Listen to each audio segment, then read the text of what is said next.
Hey guys, Michael from Copper vs Glass. Now just to pre-warn you, this video is going to be a long video, around 15 to 20 minutes. Now the video itself is going to be all about Android cameras and how you can actually improve them. Camera technology has improved a lot over the past, and now you can get some really awesome cameras for not that much money, but obviously smartphone cameras are also improving massively as well. You've got super high megapixel count, really good in terms of the actual functionality and also all the different modes, plus one of the main things is 4K video recording, which you can now have straight in your pocket, which is definitely a huge thing in the tech community. Now one thing that I would say though is not all camera phones are created equal. If you've got something like a Samsung Galaxy S6 or an iPhone 6 or 6 Plus, you've got an extremely good camera experience. Me though, I went for the Moto X mainly for the actual design of the phone, plus the fact that it was running stock Android, and in my opinion it was a little bit better than what I was getting with the Nexus 5. So today I'm going to be going through 6 applications that I use on a daily basis, some of which I'm going to be recommending to you guys to improving your camera game on Android. So let's take a look. Okay, so before we do anything, you actually need to get a picture on your device. Now this can be done in multiple ways, whether it's uploading something from your DSLR onto your phone using something like Google Drive, or just actually taking the picture on your device. There's multiple ways to do it using the built-in camera application or downloading a third-party app. In my opinion, the best camera experience on Android is DSLR Camera Pro, which is available for any Android device and costs around £2.09 here in the UK. And the reason it's the best is just because of all the functionality that you've got. You've got a ton of different options to choose from, whether it's the flash being on or off, changing the way that the focus is done, changing things like the white balance to auto white balance, or choosing something custom, a bunch of different shooting modes in terms of burst mode, doing things like also burst mode with also a certain amount of frames being captured as well. So for instance, you can do a 10-second timer with a 3-frame burst mode done straight after.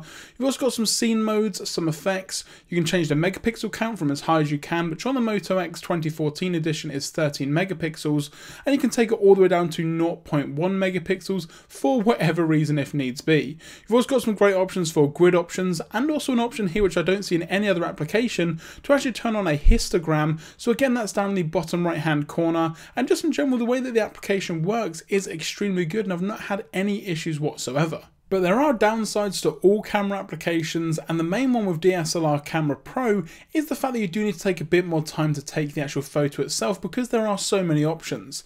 So this is mainly for if you do want to get a very specific shot and you want to get a really good looking photo, then it does kind of pay off to take a bit more time in terms of getting the right shot that you need, and this is the application for it. Next up is good old faithful, the Google Camera application. Now this is available completely free from the Play Store, and all of the apps I'm mentioning today I will have linked in the description down below. Now the great thing about this is it is a very simple but also very functional application. You've got a ton of different options here for photosphere, panorama, lens blur, camera for just taking normal photos, and also video.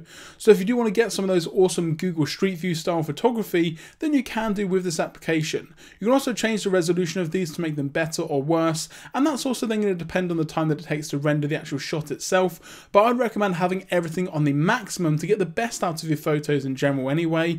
Obviously there are ways that you can make your photos look widescreen as opposed to the cropped version that you can see on screen now, but obviously at the end of the day that is going to lower the megapixel count from around 13 to 9 on the Moto X, so it's definitely not really worth it whatsoever. Next up, I'm more of an honourable mention as opposed to a recommendation, because I can't really recommend it because it's only available for Motorola devices, is the Motorola camera, which is free in the Play Store, but as I mentioned, it's only available for Moto devices. Now one thing that I would say is the application itself is functional, but it's not actually that great. Now this is the only application that works with the quick feature, so if you twist your wrist it will open the camera application. That doesn't work with any other app apart from this one, which is definitely a bit of a disappointment in my opinion. But one thing that I don't like is the fact that you can't focus on the picture. If you tap to focus, it will take a photo that's out of focus, and based on that photo will then focus getting ready then for your next photo to take. So to get the perfect focus you actually need to take 2 photos, which is very annoying. Now it does also have the option for slow-mo and Ultra HD, which is 4K video at 2160p, which is definitely a great feature to have, and a lot of third-party apps don't offer this, and I'm not too sure why. The Google Camera application doesn't offer it, even though something like the Nexus 6, which has the Google Camera app on it, does support 4K video, but downloading it as a third-party app, it doesn't support it. One thing that I hate though is if you exit the Motorola camera application when you're in 4K video and then cancel the app and then go back into it, it defaults straight away back to 1080p. Now I'm not a fan of that whatsoever. I want to use the full 4K resolution that I've got on my Moto X, and for it to just default back to 1080p HD isn't necessarily the best thing, and it's kind of one of my pet peeves along with the issues that we've got here with focusing. Okay guys, so I've given quite a lot of information about these 3 different camera applications, and what I'm going to do now is just do a quick 30-second montage of some of the photos that I've taken, and there will be an icon in the bottom right hand corner so you know which photo application I've actually used. Now if you do want to take this time to go and grab yourself a drink or anything, then you can do, because as I said, we've still got a lot more to cover here on this video, so I'm just going to play some music while these photos are up, and you guys can just enjoy that for around the next 20 seconds or so.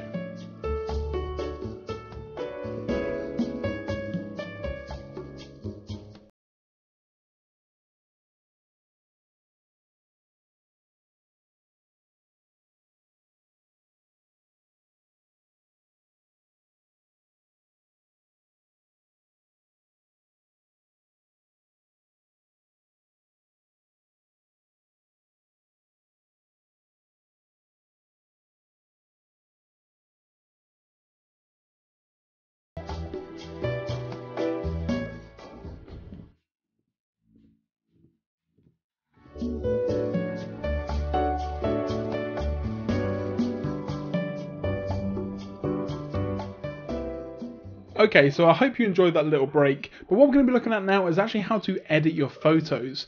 Now I don't mean just make them look slightly better, I mean a lot of things. So if you want to add filters, vignettes, frames, or anything like that, these are the best applications in my opinion that you can get right now for Android.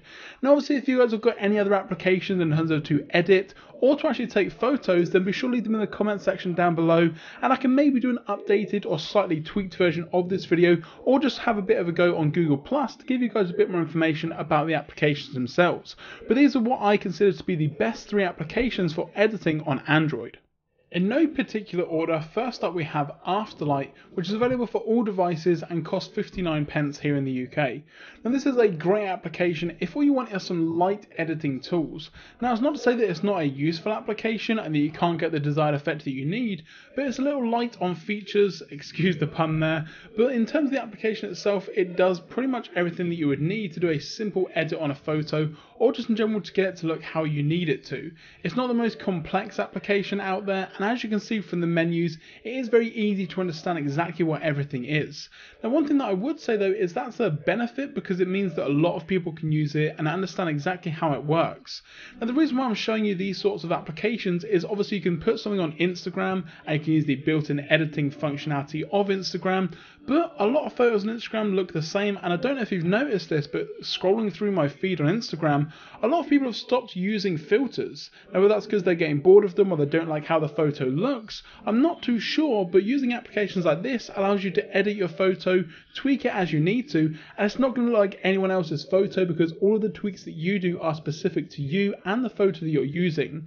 In terms of Afterlight though, there is a lot to see here, but as I mentioned, it is very simple. But if you do want a very simple editing application for your Android device, then you definitely can't go wrong with Afterlight, and again I will have all links to all of these applications in the description down below. Next up we have my favourite one out of the bunch, and it is Snapseed. Now Snapseed recently got purchased by Google, so that's definitely some great things to hear in terms of the integration with Android and just in general how the application looks and feels. Now it does seem slightly different to the material design that Google is trying to put across, but they want to try and keep it so that it looks like a Snapseed application and not a Google one, because obviously you can edit your photos within the Google Photos application. Now the one thing that I love about this is there's so many options here to choose from.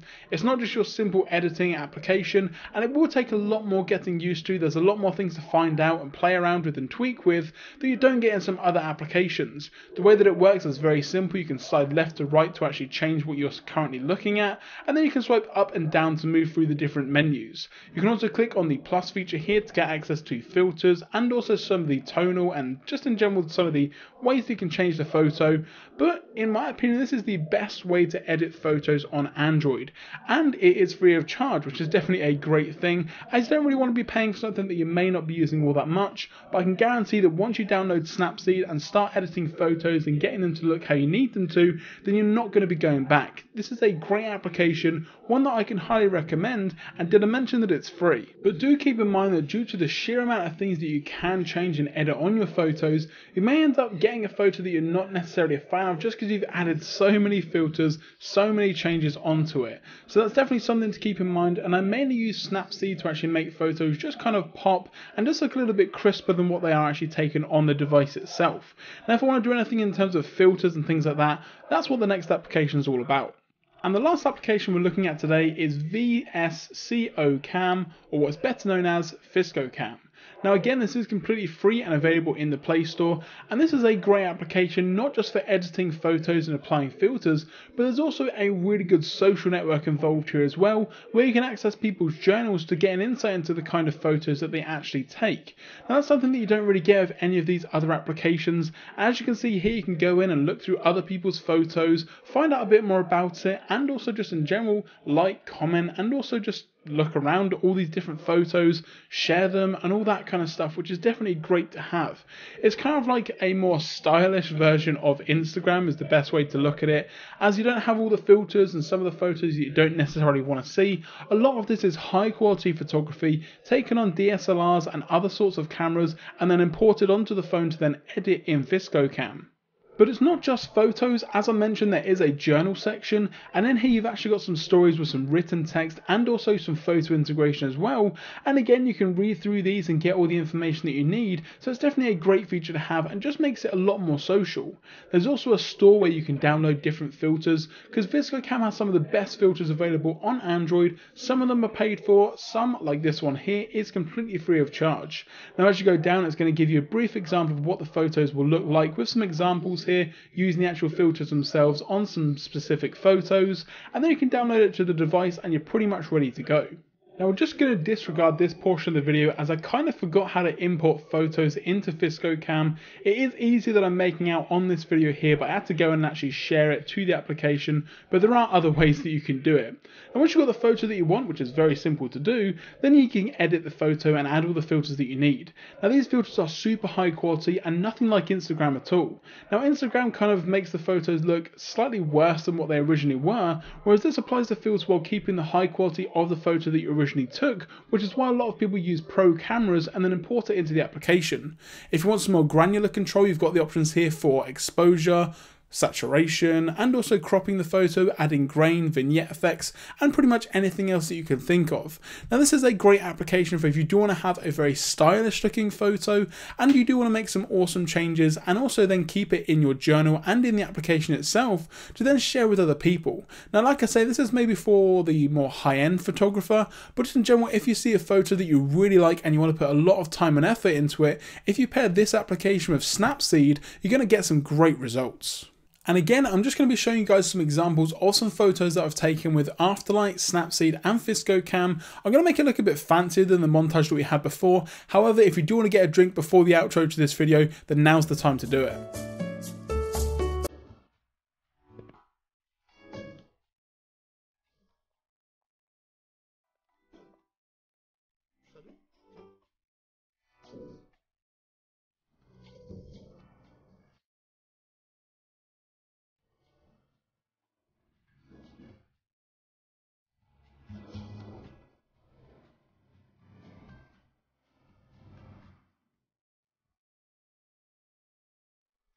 And if you've made it this far in the video, congratulations, we've now reached the end of this photography video for Android.